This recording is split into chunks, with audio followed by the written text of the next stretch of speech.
പ്രിയപ്പെട്ട വിദ്യാർത്ഥിനികളെ, വിവാഹിതയാകാൻ പോകുന്ന ഒരു വിദ്യാർത്ഥിനിക്ക് ഇടയ്ക്ക് വെച്ച് പഠനം നിർത്തിപ്പോകുമ്പോ ഇങ്ങനെ ഒരു യാത്രയപ്പ് നൽകുന്നത് എന്റെ സർവീസ് ലൈഫിൽ ആദ്യത്തെ അനുഭവമാണ്. കേരളം ഭരിക്കുന്ന കേരളത്തിന്റെ ചെറുപ്പക്കാരനായ ആഭ്യന്തരമന്ത്രി ശ്രീമാൻ ശ്യാമപ്രസാദിനെയാണ് മാലുവിന് ഭർത്താവായി കിട്ടാൻ പോകുന്നത്. ഇനി ഇവിടുന്ന് അങ്ങോട്ട് മാലുവിന്റെ ജീവിതത്തിൽ ഉണ്ടാകാൻ പോകുന്ന ഒരുപിടി അനുമോദനങ്ങൾക്കും സ്വീകരണങ്ങൾക്കുമൊക്കെ ഈ ചടങ്ങ് ഒരാരംഭമായിരിക്കട്ടെ എന്ന് ആശംസിച്ചുകൊണ്ട് മാലുവിനെ നമുക്ക് യാത്രയാക്കാം.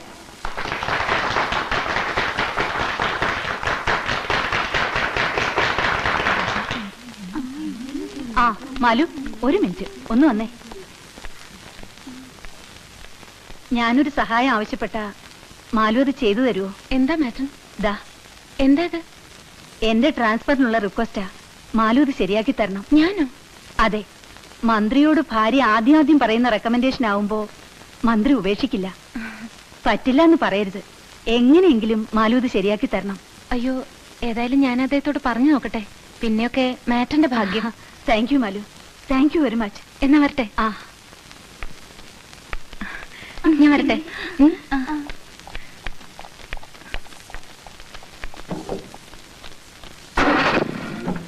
ബൈ മാലു, മറക്കരുത്. കഴിയുമെങ്കിൽ ഫസ്റ്റ് നൈറ്റിൽ തന്നെ പറയണം. ഓക്കെ മാറ്റം, ഞാൻ നോക്കാന്ന് പറഞ്ഞില്ലേ. വരട്ടെ. ശരി ബീന, ബൈ.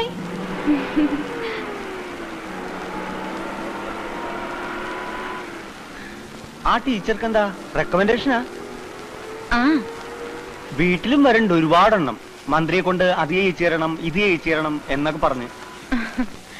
ഈ കല്യാണം ഒന്ന് അങ്ങോട്ട് കഴിഞ്ഞോട്ടെ, പിന്നെ ഒറ്റ ഒരുത്തിനും 500 മുറ്റത്തേക്ക് ചെല്ലൂല. വരണത് കംപ്ലീറ്റ് ആയിട്ട് ആനപ്പാറയിലെ മുറ്റത്തേക്കായിരിക്കും. നമ്മുടെ അച്ചമ്മയെ കാണാനായിരിക്കും. അച്ചമ്മയ്ക്ക് വലിയ സന്തോഷായിട്ടുണ്ടാവും അല്ലേ? പറയണോ, ഇന്ന് കാലത്ത് കൂപ്പിന്ന് 2 ആനയും കൊണ്ട് നിർത്തിയിട്ട് ഭയങ്കര പ്രാക്ടീസിംഗ് ആണ്. എന്തിനാത്? കല്യാണത്തിനെ ആനയാത്ര പനിനീര് തളിക്കണത്.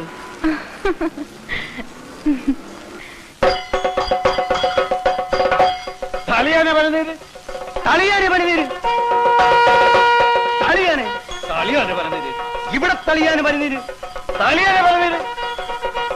നിങ്ങൾക്ക് ആരന്റെ ആനപ്പാപ്പാനേക്കിത്? അതിങ്ങോട്ട് വന്ന് ഞാൻ കാണിച്ചു തരാം.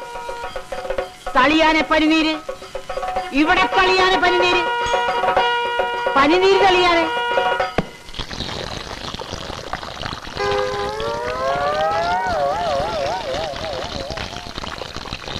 പനിനീരം തെളിച്ച് പിണ്ടോപ്പിച്ചു. ഇപ്പൊ ഉമ്മറ മെനകേടായപ്പോ നമുക്ക് സമാധാനമായല്ലോ. എടോ, ഈ പിണ്ടൊക്കെ വേഗം ഇവിടുന്ന് കോരി കളഞ്ഞോ, ഇല്ലെങ്കിൽ ചേട്ടൻ വന്ന് കണ്ടാ മതി, തിന്നുകളയും. നിന്റെ ചേട്ടൻ ആനപ്പിണ്ടല്ലേ തിന്നണത്? ഒന്ന് പോടാ അവിടുന്ന്. നീ പഠിപ്പിക്കടാ. തളിയാന പനിനീര്, അങ്ങോട്ട് തളിയാന പനിനീര്.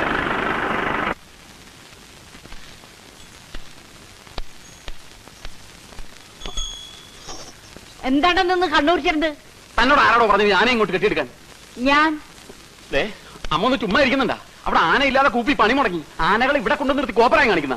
കോപ്രായം കാണിക്കേ? എന്റെ പേര് കൊച്ചിന്റെ കല്യാണത്തിന് പനിനീര് തളിക്കുന്നത് കോപ്രായണ്ടാ? അതൊരു അന്തസ്സാണ്. എന്നാ ഒരു കാര്യം ചെയ്യ്, സാമ്പാർ വിളമ്പാനും കൂടി ആന ഏൽപ്പിക്ക്. അതും ഒരു അന്തസ്സാ. ഇവിടെ തന്നോട് വീരഭദ്ര, നീ എന്റെ അച്ഛനാവാൻ നോക്കരുത്. ആനപ്പാറയിൽ ആന പനിനീര് തെളിക്കണോ സാമ്പാർ വിളമ്പണോന്ന് ഞാനാ തീരുമാനിക്കുന്നത്.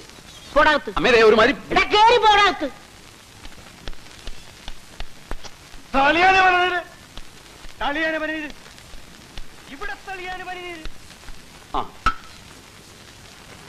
ഏട്ടൻ ഇവിടെ ഉണ്ടായിട്ടാണ് അമ്മയെ കൊണ്ട് തോന്നിയാസമൊക്കെ ചെയ്യിക്കുന്നത്. 10,000 ആളുകൾ കൂടുന്ന ഒരു കല്യാണമാണ്. അതിന്റെ കൊത്ത നടുക്ക് 2 ആനയും. ഇതിപ്പോ എന്റെ അടുത്ത് പറഞ്ഞിട്ട് ഞാൻ അയ്യനാടാവേ. ആനയ്ക്ക് പകരം ഞാൻ പോയി പനന്തിരി കളിക്കണോ? വേണ്ട, ഇവിടെ ഇങ്ങനെ മസിലും പഠിപ്പിച്ചോണ്ട് നിന്നോ. ഇതേ ഒരു മതി മറ്റേടത്തെ വർത്താനം പറയല്ലോ. നിനക്ക് എന്തെങ്കിലും പറഞ്ഞാൽ അങ്ങോട്ട് പോയി പറയണ പോലെ തുടങ്ങി. കാലത്തെ തുടങ്ങി രണ്ടും ഒന്ന് നിർത്തിക്കൂടെ? എടാ വീര, നിനക്കിപ്പോ എന്താണ് വേണ്ടത്? കല്യാണ പന്തലിൽ ആന ഉണ്ടായിരിക്കരുത്, അത്രല്ലേ ഉള്ളൂ. അതിലുള്ള പണി ഞാൻ ചെയ്തിട്ടുണ്ട്. എന്ത് പണി? എടാ, ഓരോ കിലോ പഞ്ഞി വാങ്ങി 2 ആനയുടെയും ചെവിട്ടി കുത്തി കയറ്റിയിട്ടാ കൊണ്ടുവന്ന് വിട്ടിരിക്കുന്നത്. ഇനി വെടി പൊട്ടിയാലും ആനയ്ക്ക് കേൾക്കില്ല. പിന്നാണോ പനിനീര് തെളിയാനെ പറഞ്ഞു തൊണ്ടയിലെ വെള്ളം പറ്റുമ്പോ അമ്മ തന്നെ പറഞ്ഞു വിട്ടോളൂടാ. എങ്ങനെയുണ്ട് ഐഡിയ? കൊള്ളാം.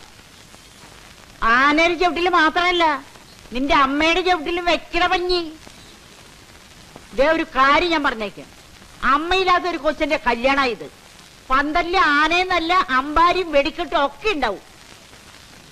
നല്ല മനസ്സുള്ളവര് മാത്രം അവിടെ നിന്നാ മതി. മനസ്സിലായ?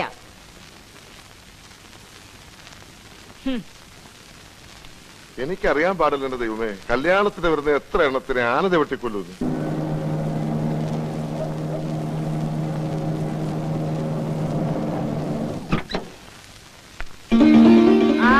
വന്നല്ലോ രാജകുമാരി, അച്ഛമ്മയുടെ പൊന്നുമോള് വന്നല്ലോ. അച്ഛമ്മേ. അല്ല, മന്ത്രിക്ക് കോളേജിൽ വലിയ യാത്രയൊക്കെ ആയിരുന്നു കേട്ടു. ഓ, അങ്ങനെ അങ്ങോട്ട് കളിയാക്കണ്ട. ഇപ്പൊ കോളേജിൽ ഇതൊക്കെ പതിവുള്ളതാ അല്ലേ മാലു? പിന്നെ എന്റെ കല്യാണത്തിന് കോളേജിൽ നിന്ന് മുഴുവൻ കുട്ടികളും കൂടി എന്നെ കാറിക്കൊണ്ടുവന്ന് ആക്കായിരുന്നു. ഈ മരക്കൊന്നനെ കെട്ടാൻ വേണ്ടിട്ട് നിന്നെ കോളേജിൽ നിന്ന് പടയേറ്റ് കൊണ്ടുവന്ന് ആക്കണ്. വാ മോളെ. ഇളയച്ച അച്ഛനെവിടെ പോയി? ചേട്ടൻ വക്കീലിനെ കൂട്ടി നിന്റെ മന്ത്രിയെ കാണാൻ പോയിരിക്കാ. പോയിട്ട് നേരം കുറെ ആയി, കാണാൻ പറ്റിയിട്ടുണ്ടാവൂല. ഒന്ന് പോട നീ. കാണാൻ പറ്റാതിരിക്കുക അയാൾ എന്താ മാഞ്ഞു പോയ?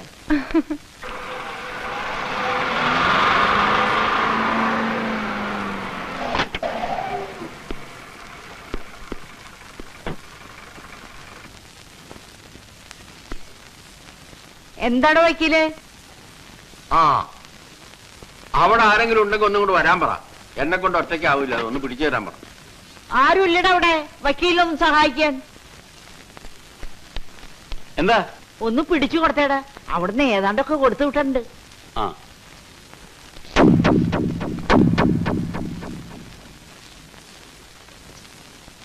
അയ്യോ അച്ഛൻ.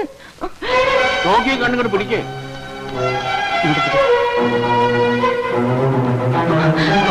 ഈശ്വര.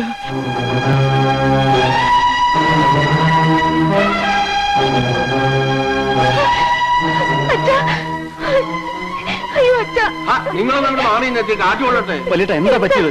വെള്ളം. ചേട്ടൻ ഗ്ലാസ് വെള്ളം എടുത്തോണ്ടേ. ചേട്ടാ എന്താ പറ്റിയേ? വിഷമം എന്താണെന്ന് പറയേ. എന്താണ് നോക്കില്ലേ? എന്താ ഉണ്ടായത്? തന്റെ വായിൽ നാവില്ലേ? എന്താ പറ്റിയെന്ന് പറ. ഞാനത് എങ്ങനെയാ പറയണത്? തൊള്ളോണ്ട് താനൊന്ന് പറയണ്ടോ? ഈ കല്യാണം നടക്കൂല.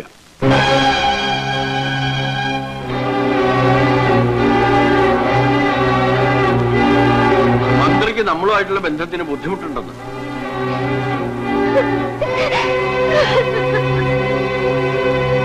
മന്ത്രിയെ കൊണ്ട് അങ്ങനെ പറയിച്ചതാ നമ്മുടെ കൊച്ചിന്റെ കല്യാണം മുടക്കാൻ. താൻ എന്താ പറഞ്ഞത്? ആനപ്പാറയിലെ കൊച്ചിന്റെ കല്യാണം മുടക്കിയതോ? ആർക്കാണോ അതിന് ധൈര്യം ഉള്ളത്? പറയണോ? ഈ നാട്ടിൽ ആർക്കാണ് ധൈര്യം ഉള്ളതെന്ന്? അതിന് എന്റെ കോങ്ങയ്ക്ക് പിടിച്ചിട്ടെന്താ കാര്യം? പിടിക്കുന്നെങ്കിൽ അയാളുടെ കോങ്ങയ്ക്ക് പോയി പിടിക്കണം.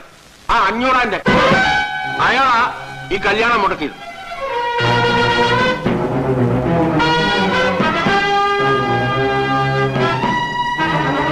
ആറ് MLA-മാരെ കൊണ്ട് 500 പറയിച്ചു.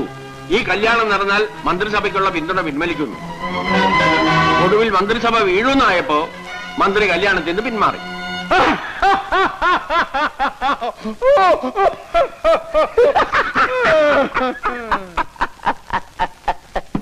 ഈ 500 ആനെ തോൽപ്പിക്കാൻ ആനപ്പാറക്കാർക്ക് ആഭ്യന്തരമന്ത്രി. ആനപ്പാറക്കാർ എന്റെ മുമ്പിൽ മുട്ടുകുത്തിയത് ഞാൻ തുപ്പിയത്. അത് നീ എന്താ തുപ്പത്? മുതലാളി എന്റെ വായി തുപ്പിയിട്ട്. അത് നീ തുപ്പടുത്തോന്ന് കോണാമ്പി പോലെ വായ പൊളിച്ചിരുന്നിട്ടല്ലേ? അങ്ങോട്ട് മാറിയിടാ. മാറിയിരുന്ന ചെവിയേക്കൂല മുതലാളി. കേട്ടിട്ടെന്തിനാ മലമറയ്ക്കാനോ? അങ്ങോട്ട് മാറിയിടാ. അപ്പൊ ചന്തി കൊണ്ട് നിലനിടയ്ക്കാണോ? എന്നിട്ട് മാറിയിരിക്കാൻ. ഇതുകൊണ്ടൊന്നും തീരാൻ പോകുന്നില്ല. ആ തള്ളയും മക്കളും അനുഭവിക്കാൻ കിടക്കുന്നേ ഉള്ളൂ. കൊല്ലോടാ ആ കിളവരി, ഞാനിന്ന് കൊല്ലോടാ, കൊല്ലും. അമ്മേ എന്താ ഇത്? ഇതിനൊക്കെ ചോദിക്കാനും പറയാനും ഇവിടെ ഞങ്ങളൊക്കെ ഇല്ലേ? ഞങ്ങള് എന്നാ ഇന്നടാ ഇതും കൊണ്ടുപോയി ചോദിക്ക്. നീയൊക്കെ ആണാണെങ്കിൽ പോയി കൊന്നിട്ട് വേണ. എന്താ എന്താ എന്താ ഇത്? ദേ വക്കീലുണ്ട്, എന്റെ ഈ സ്വത്തും പണം എല്ലാം ഉണ്ട്. ചെല്ലടാ ചെല്ല്. കേസും കോടതിയൊന്നും ഈ അച്ചമ്മയ്ക്ക് പുത്തിരിയല്ലടാ. അച്ഛമ്മ എന്ത് ഭ്രാന്താ നിങ്ങൾ ഈ പറയണത്? അതേടോ ഭ്രാന്താണ്. ആനപ്പാറയിൽ അച്ചമ്മയ്ക്ക് ഭ്രാന്താണ്. ഭ്രാന്ത് മൂത്തപ്പോഴും ഞാൻ അയാളെ കൊന്നേന്ന് താൻ കോടതിയിൽ പോയി പറഞ്ഞു. നോക്കി നിൽക്കാൻ അമ്മയുടെ കയ്യിൽ തോക്ക് മേടിക്കടാ. അമ്മ അവിടെ നിൽക്കാൻ. ഒറ്റ കൊല്ലു ഞാൻ. അടുത്തു പറയരുത്. തോക്കിങ്ങമ്മേ. തരില്ല. അമ്മ തോക്കിനെ അതിക്ക് തന്നേ അമ്മയോട് മാറി തോക്കി ഞാൻ മേടിക്കാം. കടിക്കല്ലേ കടിക്കല്ലേ കടിക്കല്ലേ കടിക്കല്ലേ. എന്തായി കാണിക്കുന്നു? കടിപിടാ.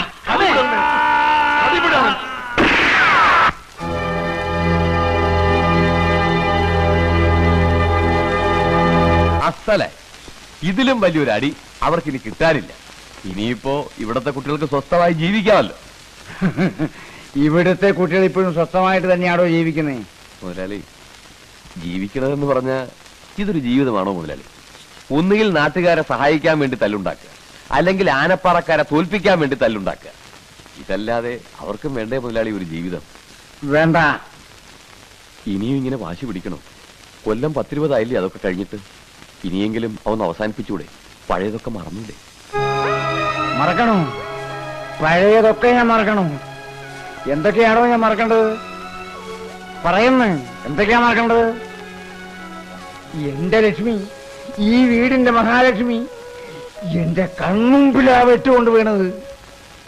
ഈ കൈകളിൽ കിടന്ന് അവസാനം അവൾ പെട്ടഞ്ഞ് മരിച്ചത് അത് ഞാൻ മറക്കണോ?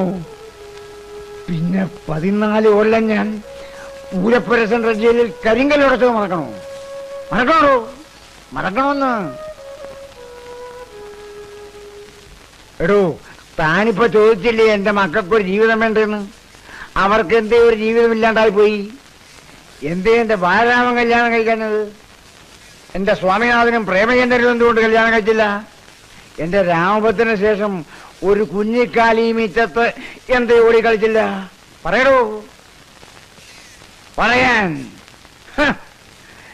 ഇതൊന്നും 500 മറക്കില്ലടോ, മറക്കില്ല.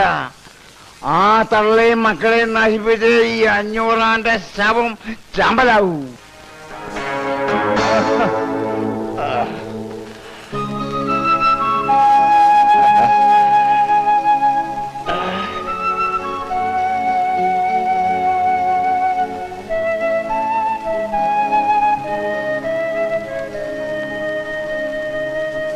കൊണ്ടുപോണ്ടോ നീ? അവന്റെ ഒരു വിശറി. അകത്ത് പറയുന്നത് തീയാണോ തീ? അത് വീശി കെടുത്ത് നീ ആദ്യം. എടാ, നിന്റെയൊക്കെ അച്ഛൻ മരിക്കണവരെ 500 തോറ്റിട്ടില്ല, തോക്കാൻ ഞാൻ സമ്മതിച്ചിട്ടില്ല. നിന്നെയൊക്കെ പ്രസവിച്ച കണക്കിൽ പോലും ഞാൻ വിട്ടുകൊടുത്തിട്ടില്ല. അവിടെ 500 ഭാര്യ 4 പ്രസവിച്ചപ്പോ ഇവിടെ ഞാനും പ്രസവിച്ചിട്ടാ നിങ്ങൾ 4 തടിയന്മാരെ. പക്ഷേ ഇപ്പോഴാണ് എനിക്ക് മനസ്സിലാവണത് 500 ജനിച്ചത് ആണുങ്ങളും എനിക്ക് ജനിച്ചതൊക്കെ ആണും പെണ്ണും കെട്ടവന്മാരാണെന്ന്. ഭൂമി ദേഷ്യപ്പെട്ട കൊണ്ടായില്ല. അമ്മ പറയുന്നതിലും കാര്യമുണ്ട്. നിങ്ങളെ പോലെ 4 ആൺമക്കളല്ലേ അവിടെ 500 ഉള്ളൂ. എന്തുകൊണ്ട് ഇത്രയും കാലമായിട്ട് നിങ്ങൾക്ക് അവരെ ജയിക്കാൻ പറ്റിയിട്ടില്ല? ബുദ്ധി ഇല്ലാഞ്ഞിട്ടോ ശക്തി ഇല്ലാഞ്ഞിട്ടോ പണമില്ലാഞ്ഞിട്ടോ ഒന്നുമല്ലല്ലോ. നിങ്ങളെക്കാൾ യോജിപ്പ് അവന്മാർക്ക് അവിടെ ഉള്ളതുകൊണ്ടാ.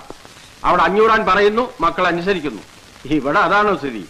നിങ്ങൾക്ക് ഓരോരുത്തർക്കും നിങ്ങളുടെ ഭാര്യമാർ പറയുന്നതല്ലേ വലിയ കാര്യം? അങ്ങനെ പറഞ്ഞു കൊടുക്കും വക്കീൽ അങ്ങോട്ട്.